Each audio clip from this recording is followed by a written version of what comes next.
हीच policy Bharatiya Janata party वापरते। म्हणजे ज्या तत्वज्ञानाला तुम्ही विरोध केला ते कर्ज काढून तुम्ही राज्याची समृद्धी करू बघतात, समृद्धी होत नाहीये तो भाग वेगळा, कर्जही वाढतंय आणि कुपोषण पण वाढतंय। पण ही मग विसंगती किरण, पण चर्चेमध्ये आपण जो सर्वे बघितला, ज्या लोकांनी आपल्याला हे समोर आलेलं आहे की त्यांनी त्या आर्थिक कामगिरीला फार चांगली तिथे हे मिळाली, तिथे बऱ्यापैकी यशस्वी म्हणतायत, मी बऱ्यापैकी यशस्वी घटक। मला कमलेशात एक मुद्दा जोडायचा आहे की हा एक अभिजितला बोलतात ना प्रवीणजी, एक मिनिट फक्त बोलतो।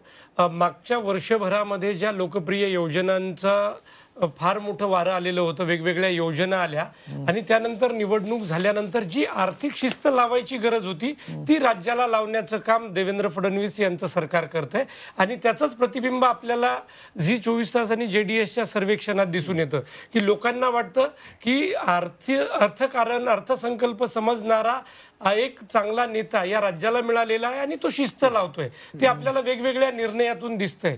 या वर्षभरात कुठलीही लोकप्रिय योजना न घोषित करता आहे त्या योजनांना व्यवस्थित सुरळीत करणं आणि विकासाच्या मार्गावर घेऊन जायचं काम हे सरकार करताना आपल्याला दिसतंय। ठीक आहे दरेकरजी, मी तुमच्याकडे सुद्धा येतो, पण आपल्याला इतरही काही या सर्वे मधले प्रश्न बघायचे आहेत। आणखी दोन महत्त्वाचे प्रश्न आपण बघूयात, एक महाराष्ट्रातली समस्या आणि दुसरं त्यावरचं उत्तर आहे जे सरकार देतं। हे दोन प्रश्न आपल्याला बघायचे आहेत, कारण कसं आहे, सरकार कोणतंही असू द्या, निवडणूक कुठली असू द्या, प्रचाराचा टीकेचा कुठला मुद्दा कायम राहत असेल तर तो म्हणजे रोजगाराचा आणि बेरोजगारीचा असतो। याबद्दल सुद्धा आम्ही सर्वेच्या माध्यमातून लोकांना काय वाटतं ते जाणून घेतलंय। हा प्रश्न सर्वे मधला नेमका काय तो आता आपण स्क्रीनवर बघतोय। तर प्रश्न आपला आहे, गेल्या वर्षभरात महाराष्ट्रातील बेरोजगारीची समस्या कमी झाली की वाढली? हा प्रश्न आम्ही महाराष्ट्रातल्या जनतेला विचारलाय आणि त्यासाठी काही पर्याय सुद्धा देण्यात आलेले होते। हे पर्याय नेमके काय ते आपण पाहूया। यासाठीचे पर्याय पहा स्क्रीनवर, एकूण 5 पर्याय देण्यात आलेले आहेत। पहिला पर्याय त्यातला, गेल्या वर्षभरात महाराष्ट्रातील बेरोजगारीची समस्या कमी झाली की वाढली या प्रश्नावर पहिला पर्याय खूप कमी झाली, दुसरा पर्याय थोडी कमी झाली, तिसरा पर्याय बेरोजगारीची समस्या जैसे थेच आहे, चौथा पर्याय बेरोजगारी वाढली आणि पाचवा पर्याय बेरोजगारी खूप वाढली। आता याबद्दल महाराष्ट्रातल्या जनतेला नेमकं काय वाटतंय, त्यांनी काय उत्तर दिलंय ते बघूयात। या 5 पर्यायांपैकी कुठल्या पर्यायांची निवड केली आहे महाराष्ट्राच्या जनतेने? वर्षभरात महाराष्ट्रातील बेरोजगारीची समस्या कमी झाली की वाढली यावर महाराष्ट्रातल्या जनतेचं उत्तर आपण बघतोय।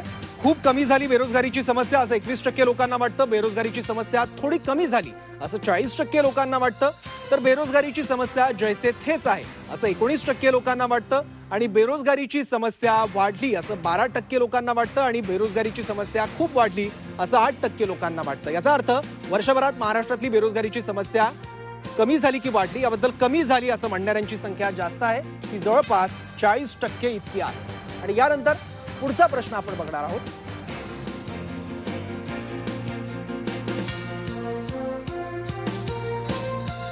तर महायुती सरकारचे काही महत्वाकांक्षी प्रकल्प आहेत, ज्यातले काही वेगानं पूर्ण झाले आणि काहींचा अजूनही विस्तार सुरू आहे।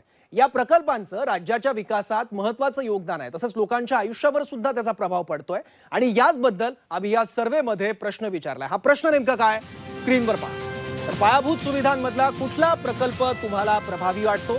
सरकारने वेगवेगळ्या पायाभूत सुविधांसाठीचे प्रकल्प राबवले आणि या वेगवेगळ्या प्रकल्पांमधला कुठला प्रकल्प हा सर्वाधिक प्रभावी वाटतो हा मी प्रश्न विचारला आणि त्यासाठीचे काही पर्याय सुद्धा दिले आहेत। ते पर्याय आता आपण स्क्रीनवर पाहूया।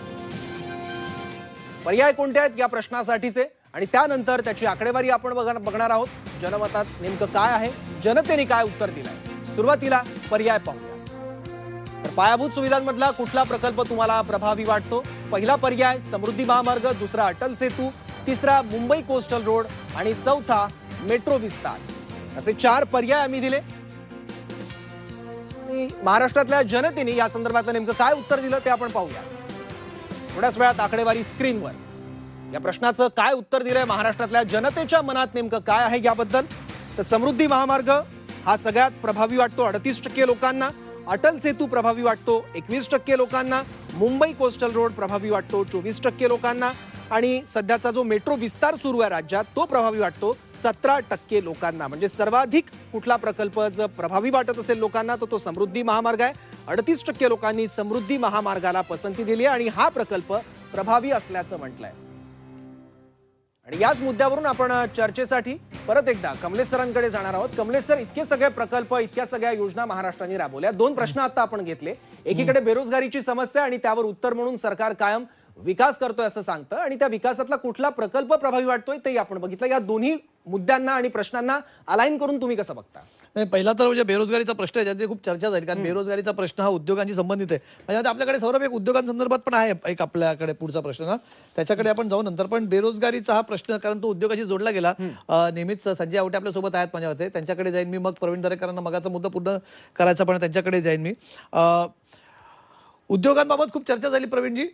सगळ्यात गेली वर्षभर ही चर्चा आपल्याला बघायला मिळते. पण बेरोजगारीची समस्या थोडी कमी झाली असं वाटतं. जवळजवळ 40% लोकांना वाटतंय. खूप कमी झाली असं 21% लोकांना वाटतंय. ती आहे तशीच असं 19% लोकांना वाटतंय. आणि 15 मिनिटं त्यांना बाकी वाढली 12% लोकांना वाटते असं. खूप वाढली असं 8% लोकांना वाटतं. प्रवीणजी, ऐकू येतो माझा आवाज? हो, येतोय. आता बेरोजगारीची आपण बघा, शेवटी आम्ही राजकीय नेते आपल्या परीनं बोलणार, विरोधी पक्षनेता टीका करणार, आम्ही आपली बाजू मांडणार. परंतु आपलं जे सर्वेक्षण आहे, जो आपला मूळ महाराष्ट्राचा बघताय, मगाशी आपण आर्थिक शिस्तीच्या बाबतीत मी म्हणालो की 54-55% लोकांचं म्हणणं आहे की चांगली यशस्वी शिस्त हाताळण्यात झाली. आता बेरोजगारांच्या बाबतीत आपला मी या ठिकाणी कौल बघितला तर त्याच्यामध्ये साधारण 40% लोकांनी बेरोजगारी कमी झाली, 21% लोकांनी बऱ्यापैकी कमी झाली. म्हणजे 60-62% लोकांचं म्हणणं आहे की बेरोजगारी कमी होते. आणि आपण शेवटी बघा की आणि 12% लोक म्हणतात की बेरोजगारी वाढले. याचा जनमत काय आहे, जनाधार, हे त्या ठिकाणी आपण बघितलं तर मला वाटतं बेरोजगारीवर मात करण्याचा प्रामाणिक प्रयत्न झालाय. आता आपण म्हणता काही गोष्टीवर खर्च, आता इन्फ्रास्ट्रक्चर होतंय, त्याच्यामध्ये किती लोकांना काम मिळतं? आज त्या ठिकाणी समृद्धी महामार्ग होतोय, आज इमारती उभ्या राहत आहेत, आज विकासाचे प्रकल्प होत आहेत. तिथे सुद्धा उद्योग व्यवसायामध्ये अनेक कामगार त्या ठिकाणी लागत असतात, व्यवसाय होत असतात. आणि त्याच्यामुळे आज आपण बघाल, आम्ही तर बेरोजगारीवर काम केलेली लोक आहोत. नोकऱ्या लावणं, छोटे मोठे उद्योग व्यवसाय उभे करणं. आपण या ठिकाणी आता जर एखादा बेरोजगारांचा मेळावा लावला, जॉब फेअर आपण म्हणतोय, तर पहिलं ज्या पद्धतीनं हजारोंच्या संख्येनं लोक यायची, आपण सगळ्या जॉब फेअरचा अभ्यास करा की या ठिकाणी बेरोजगार कमी होत असल्याचा जो अंदाज राज्यातल्या जनतेने दिलाय तो समर्पक असल्याचं या ठिकाणी आपल्याला बघायला मिळेल. आणि त्याच्यामुळे आपण बघाल, कुठल्याही राज्याचा ग्रोथ कशावर आपण बोलतो, इन्व्हेस्टमेंट किती आली. आज देशामध्ये सर्वाधिक इन्व्हेस्टमेंट आपल्याकडे आले, आज सर्वाधिक करार झालेत, त्यांना अनेक प्रकारच्या सवलती या ठिकाणी आपण देतोय. म्हणजे उद्या भविष्यामध्ये उद्योगधंदे उभे राहणार आहेत, तिथे रोजगार मिळणार आहे, छोटे उद्योग व्यवसाय त्याला पूरक सुरू होणार आहेत आणि येणाऱ्या काळामध्ये त्या ठिकाणी आपली बेरोजगारी निश्चितपणे मोठ्या प्रमाणावर कमी होते. त्याच्यामुळे हा ट्रेंड आहे तो बेरोजगारी कमी करण्याकडे आहे.